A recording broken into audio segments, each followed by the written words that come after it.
This is AgGrad Live. We have all of the different segments within the cotton. The show that explores what it's really like to work in the ag industry. So making sure that we get policy and regulatory issues straight from the people who live it every day.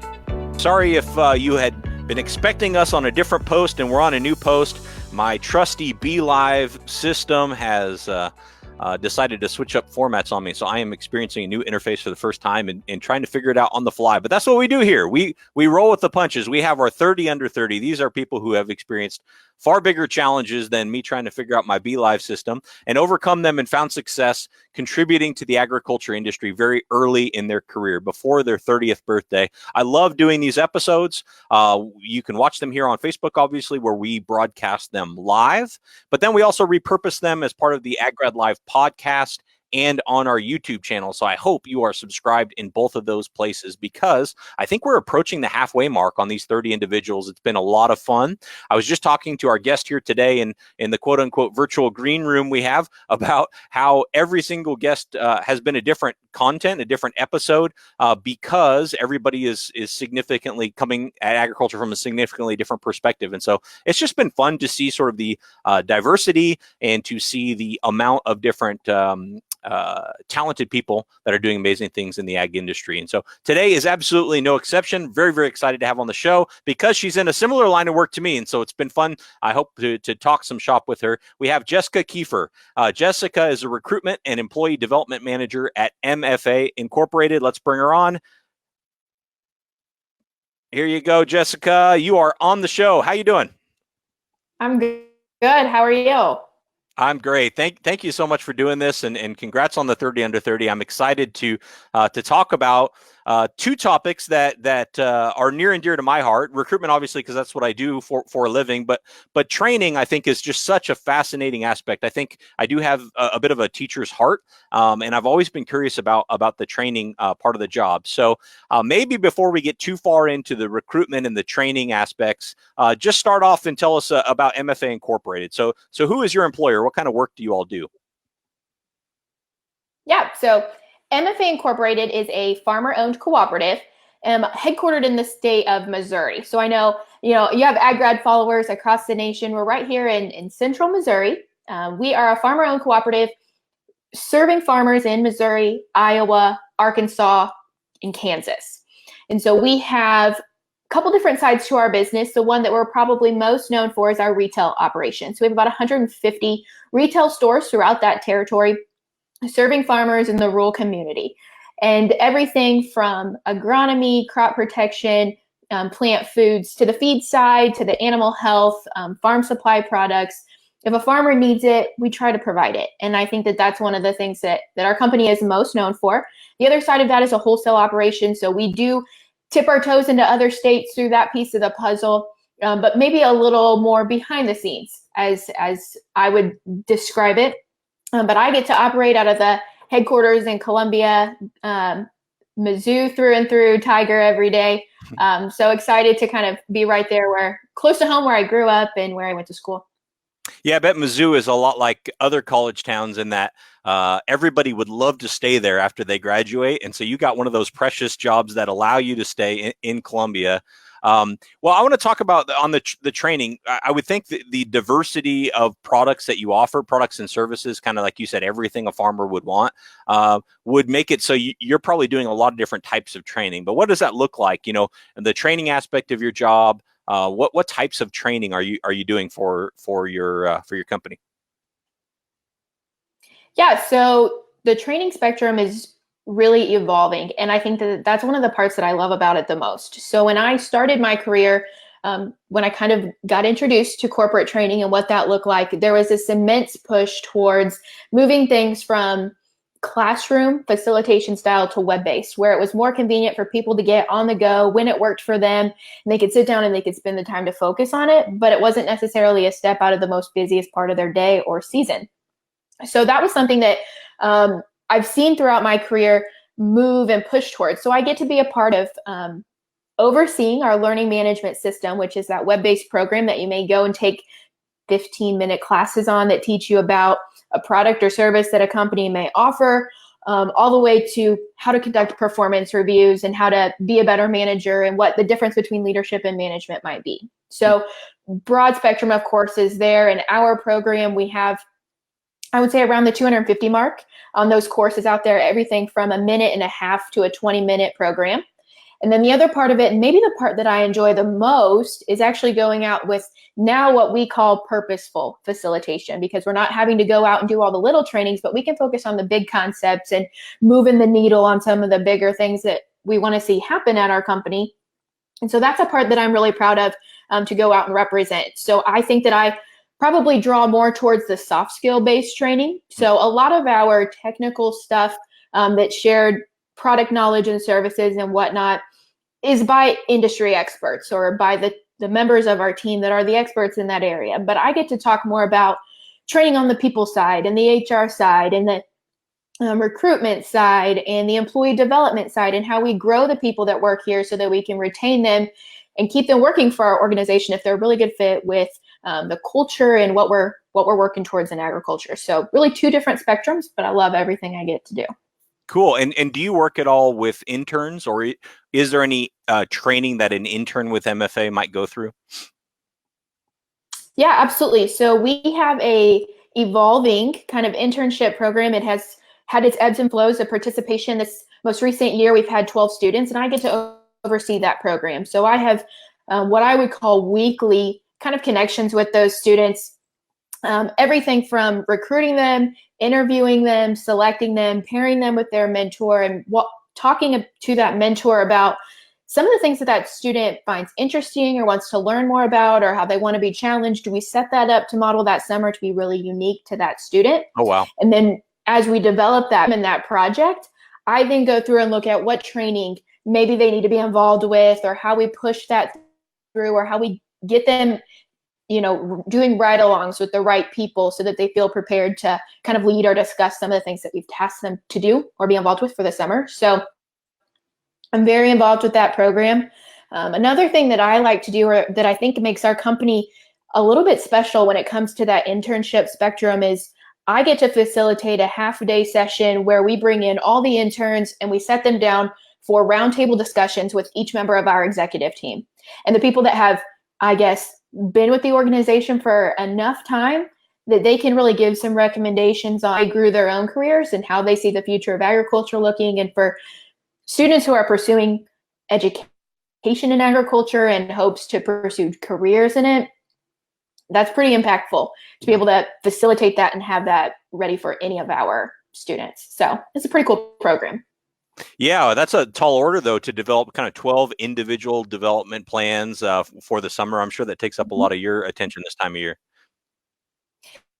Yeah, it definitely does. But one of the things that I talk about is when you're growing today's youth or today's top talent, because so many people in our industry are in high demand for positions, it's almost like a challenge. It's a game. You want to do it better than the next person who's looking to hire them. And so it takes a lot of your purposeful attention, and I look at it as fun. I really enjoy it.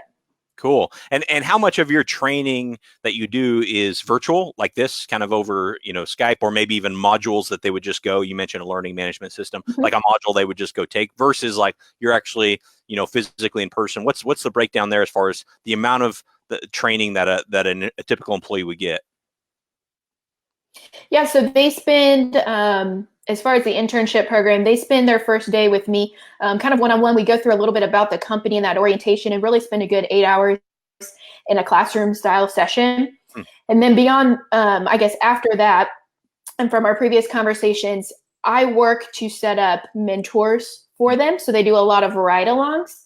And in between some of those and their daily, we'll push out some video content for them to watch or catch up on. And I can't say that I push all of that out, because a big component of what our people do is safety oriented. And our safety division consistently is keeping people in compliance and in the know about what's happening and what best procedures are, just to keep everything in compliance as they're out observing sometimes, or interacting, or selling in some cases.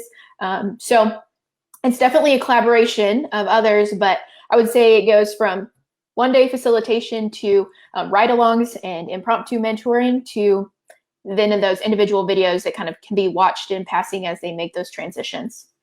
So cool. And how'd you get into this? Is this what you like set out to do in college? Obviously, you're living in a really good place for a Mizzou grad to live. How'd you get into this line of work? So I did not know that corporate education was really a thing when I was going through college. So I started my degree at Mizzou in ag journalism.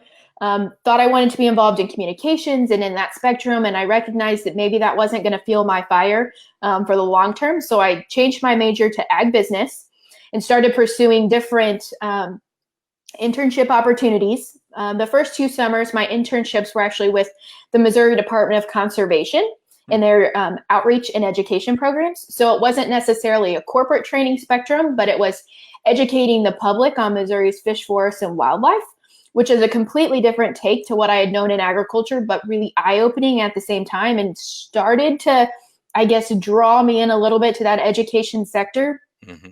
And I think there was a period of time where I considered being an ag teacher. I mean, my ag teachers were some of the most influential people in my life. And so I thought maybe that's my purpose and where I need to be. And then I recognized through another sort of internship experience when I was in college, I was able to run our state FFA camp as a leadership director and coach students and work on personal growth. And then I recognized that students are tough and teachers are awesome. And I'm not sure that that's my niche either.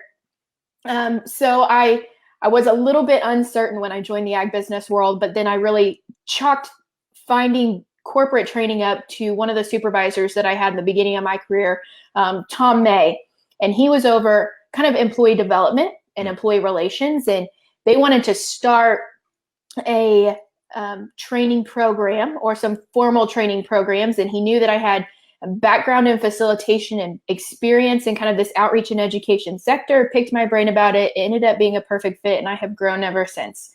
And so that has really taken off, and it's grown, and it's encompasses more now than I could have ever imagined.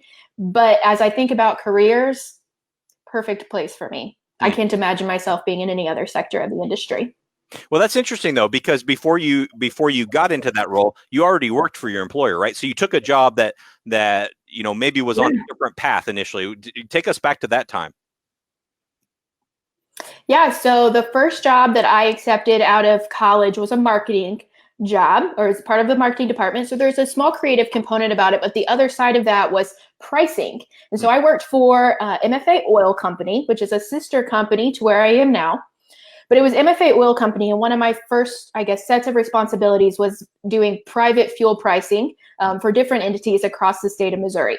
And so I had a lot of Excel and a lot of data, and I had to go back to some of my calculus days. And I quickly recognized that while I was okay at that job and I did pretty good at it, it was definitely not what fueled me. I needed more people interaction. I needed to be able to get in front of audiences and groups and just chat with people, and that was going to be a better space for me. And I'm thankful that some mentors that I didn't really recognize at the time, like Tom, saw that in me, maybe before I saw it in myself, and started having those conversations and putting things in place. And, I think about my journey through my career, and I've had challenges and I've had ups and downs, but I've been extremely blessed to kind of have those mentors help push me along or go back to my network to help me open up some doors when I was ready to make a change.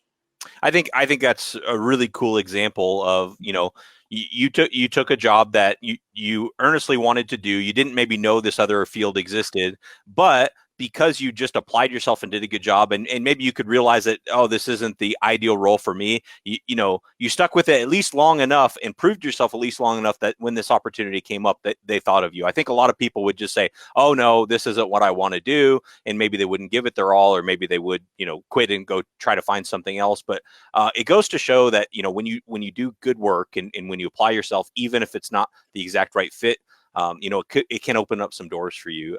Is that, what advice would you go back and give yourself? I mean, now that you know what you know, as far as starting off in your career.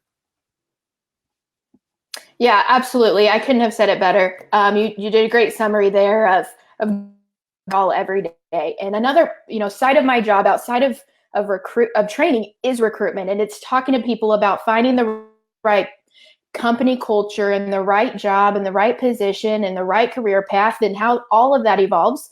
And I do have to think back to my own experience and that journey that I've taken. And if I hadn't, I mean, in an internship, whatever it is, you should learn some things that you're really good at and you really enjoy, and you should learn some things that aren't where you want to spend your time. And so I, right now would encourage people to take opportunities, even if there's a little uncertainty in there, because no matter what, you're going to learn something. You're going to either learn something that you really love, or you're going to recognize something that you don't love. And you can make those changes, and you can create your own unique mold, your own unique career path as you push through. So that's one thing that I think challenges young people the most, is thinking right out of college or right out of whatever it is, that they have to have this dream job in the first 6 months. And that's not it. You have to take some time to grow and come to your own adjustments into your own adulthood, to recognize what it is that makes you tick, sets your heart on fire, and makes you want to go to where you go for work every single day, and never resist or never hate it, but love the environment and the culture that you're in. So take chances. It's going to always pay off, regardless if it's telling you things you love or things you don't love. Oh, that I 100% agree. I love talking to other recruiters, because you're having the same conversations that I'm having, and it's we're kind of gleaning the same insights here. So I'm 100% tracking with what you're saying. Now on the recruiting side, I do want to talk more about that. What types of roles are you recruiting for, generally speaking? Yeah, so at my company, MFA Incorporated, we have about 1,700 employees company-wide. Wow. And that is everything from, the dock worker in our retail setting up to our C-suite. So right now on my plate, I have about 125-ish openings that I'm helping those retail location managers or hiring managers within the corporate office fill, or put the right person into that seat. And so I do have a CFO position open right now, and I have a ton of part-time or seasonal laborer positions. So it really comes across the board, which makes my job very interesting and different every day, because I'm talking to people with diverse education, diverse background. Expertise is at different ends of the spectrum. I mean, from CFO and accounting and a CPA, all the way down to someone who could be looking for a job fresh out of high school and ready to just work part-time or figure out what our company's about. So our conversations are very straight, but probably the population of jobs that we look for the most are in operations. We want people who understand agriculture, want to be involved in it, and can operate heavy equipment to some extent, whether that's driving a truck, driving a spray truck, a spreader, whatever it is. Get out there, get your hands dirty operating. That's the face of agriculture. That's how we grow the crops and produce the best cattle, and whatever it might be, are those on-farm relationships. And those are the type of people that probably take up the most amount of job openings that we see and that I get to be a part of. Very interesting. And this one's going to cross over both the recruitment and the training side. But I'm curious, what's the number one skill or the top skills, if you want to give it a few, that someone who you hire maybe right out of college or early in their career, other fellow young professionals, where they need the most training, where it's like, hey, they have everything we're looking for, and we're going to train them in this area or these areas. Is there anything that have you noticed any sort of consistent trends in that area? That's a hard one. I'll be honest with you, because we do see some things that people are lacking, but when it comes to some of the biggest things, it comes down to what I would refer to as the MFA way.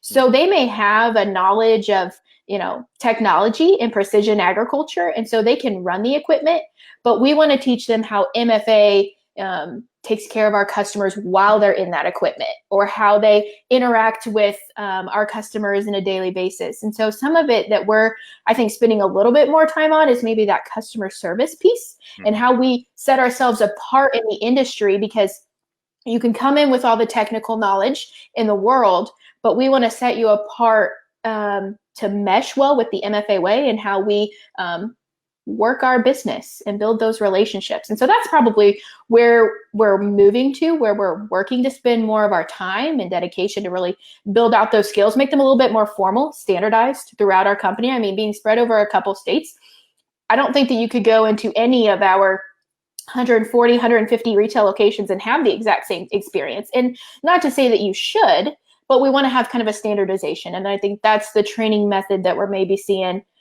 as we bring new folks in. How is the recruitment side different than maybe you would have thought it was before you got into it? Yeah, so when I came out of college, I thought that there were way more people than there were jobs, because I mean, I've applied for jobs and not gotten them before, not gotten to an interview stage or what have you. And so I'm thinking, oh my gosh, there's so many more people than there is jobs. It's a tough market. But when I got into recruitment, I recognized that there are so many more jobs than people to fill them. And that's one of the biggest challenges that we face in agriculture right now is labor, is workforce, people who want to join the organization or join the industry and are committed to helping it progress and move forward. I mean, everyone who's involved in the agriculture industry has heard about feeding the nine and how we're going to do that. And a lot of that comes back to people, manpower. We need people involved in our industry. And so that's probably been the biggest shock for me, is just recognizing how many more jobs there are than people looking for jobs. So it's been a challenge. It's been interesting and exciting. And it's, in some aspects, it's helped us really refine our recruiting processes or our creative employee benefit programs in some way to also entice people to want to work for our company or to stay with our company and to not make those transitions, because retention is another thing that's pretty hot on my heart and pretty key to what I do, is having those conversations with people and saying, well, if you already work here, what do you like about it? Or if you're looking at making a change, what can we do different that would help you readjust that? And so, we're having all of those types of conversations to keep people in tune with the positions that are out there. Yeah. And that's where I'm sure the development part really comes in, because someone who feels valued and feels like they're being developed is more likely to stick around, I would sure think. I know one conversation I've had multiple times is, people will read an article about technology is going to take our jobs and agriculture is high on the list. And usually it's referring to people, who are, robotics that can take away some of the manual labor involved in farming. But I actually think that technology increases the demand for talent. I mean, for people who can work with the technology, because you can have the greatest tools in the world, but if you don't have somebody who understands how to fully utilize those tools, it's not going to help you out very much. And so I do think that obviously I have heard what you're saying from a lot of different people, that that talent and labor is the toughest piece here, and I think it's going to be true for quite some time, would be my guess. For you, I'm curious, just maybe walk us through kind of what's most challenging about the work you do, and what's most rewarding. Yeah. So, what's most challenging with what I do is probably the lack of consistency. I would say. Sometimes our plates get very full, because if you're like me, you're a yes man and you don't like to tell people no. Mm-hmm. And so when people come to me with 1,000 different recruiting ideas or options or, innovative skill sets, I'm going to take everything I can to push out and get our company's name out there and their position's name out there in any capacity. And so that takes time, and that's not always the same from one job to the next in this part of the state or that part of the state. So that becomes a growing space on the plate. Another part of that is the whole training piece. I oversee a training specialist, so I get to do a lot of the facilitation and oversee some of the web-based materials that she's working with subject matter experts on creating and pushing out. But I'm also the one who communicates probably the most there. And so I want to continue to share her message of what's new and what's out there. But every single day there is not the same either, because we're looking at everything from onboarding training to ongoing training to transitional training as someone's moving the company and freeing up their future, or moving into the next role and promoting within. So I think that's one of the hardest things that I find in my career, is just the limit or lack of consistency that we have, because every day my plate grows a little fuller and my head gets a little more unorganized. But some of the things that I feel most rewarding about what I do is working with the people. From the recruitment side to the training side, I don't talk to the same people every day. I'm in a company that's about 1,700 people.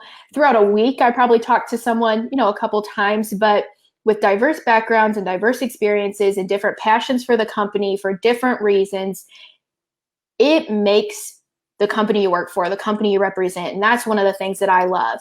And I think I got my start in training, and I love training, but I also have grown to love recruitment, because as I get to talk to different people and understand what makes them tick, I can help place them in a role that they can be happy in for many, many years. And that's pretty rewarding to me when I can see someone move into a career that I know is going to last, and that they can be confident in it's a good fit. Yeah. No, that makes perfect sense. Well, I've been giving guests on the show a chance to make a couple of shout outs. Just anyone or any organization or any entity that has really been critical to your success, would love to shout them out, and we'll make sure we tag them in the comments as well. Yeah, so I'd say that there's probably a couple organizations definitely that have contributed to my success. Number one is the FFA organization. I started in that organization as a freshman in high school, not really sure that that was the place for me. Ended up sticking with it through a state officer mode and representing my, small town community on a bigger level. And I accredit a lot of my love and passion for agriculture to the FFA organization. So huge shout out to them. As I transitioned and went to college, I joined Sigma Alpha sorority, and that was a professional agriculture sorority.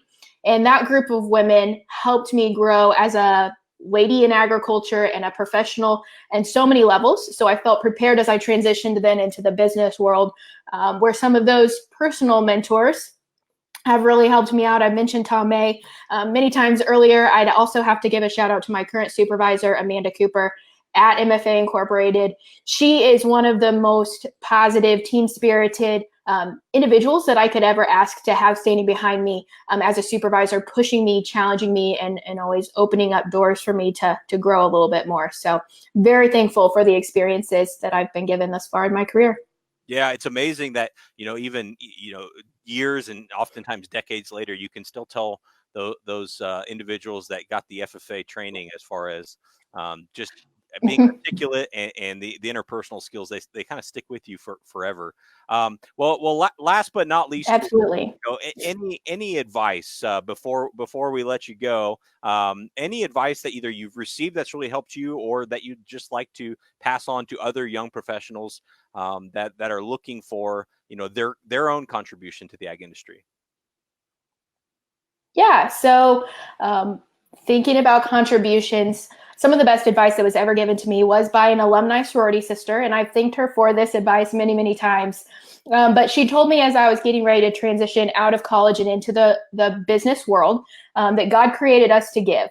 And so every day you should give and give and give. And when you think you've maxed it out, give a little bit more, because God will say thank you. And so I've applied that through my own personal career when I think about giving ideas and time and dedication and drive to every single thing I do, whether it was at the beginning of my career when I knew I was in a position that wasn't the right fit, or today when I know that my plate is really full because of all the different inconsistencies that I get to operate within. I give as much as I can. And that would be my advice, is to continue to give. I have been married to my career through my 20s, no doubt. And so if you're in your 20s and you're looking to get started, don't be afraid to give and give and give. It doesn't always have to be money. You can give in many other ways. So that's the best advice that I've received and that I can pass along. I love it. Yeah, we've had back-to-back two different people who work for co-op, and both of them said they're married to their career. So the co-op must be a good place to go and dedicate yourself to your work. Jessica, I can't seem to figure out how to put words up on the screen, but I do want to make sure we give you a chance to share your contact information for anyone who might want to reach out for a job, or might want to reach out just for any general based on anything you've said here. So if you don't mind, would you mind hopping in and just making putting your info in the comments, or giving me your info now and I can put it in the comments, one or the other? Sure, I'll give it to you because I'm not quite sure how to add it to the comments. No problem. People can follow me on Facebook under Jessica Ray. They can follow me on LinkedIn as under Jessica Kueffer.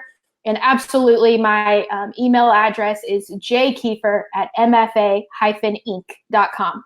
My line is always open to those looking for jobs, absolutely, but looking for advice and to follow up on where they're at in their career and what they're hoping for in the future. I'd love to pick their brains as much as I'm sure they would love to pick mine as well. Great. Okay, I just put that on the chat, so the comments below. If you're watching this, make sure you reach out to her. Congratulations once again. Thanks so much for rolling with me as I'm figuring out sort of this new format. This is kind of a whole new world for me. I was so settled into my old routine, but congrats again. And it's always fun to talk to a fellow recruiter. I'm personally very interested in also the development training space. I think it's interesting. So this has been a delight. Thank you very much. And for those of you watching, if you didn't catch all of that, you can either watch it here on Facebook, go subscribe to the AgGrad Live podcast, or subscribe to AgGrad on YouTube and catch the whole thing, because it was really a lot of fun. So thank you again, and we'll sign off here. Thank you for joining AgGrad Live. Visit aggrad.com, that's AGGRAD, to join the community, create your profile, and learn more about careers in the agriculture industry.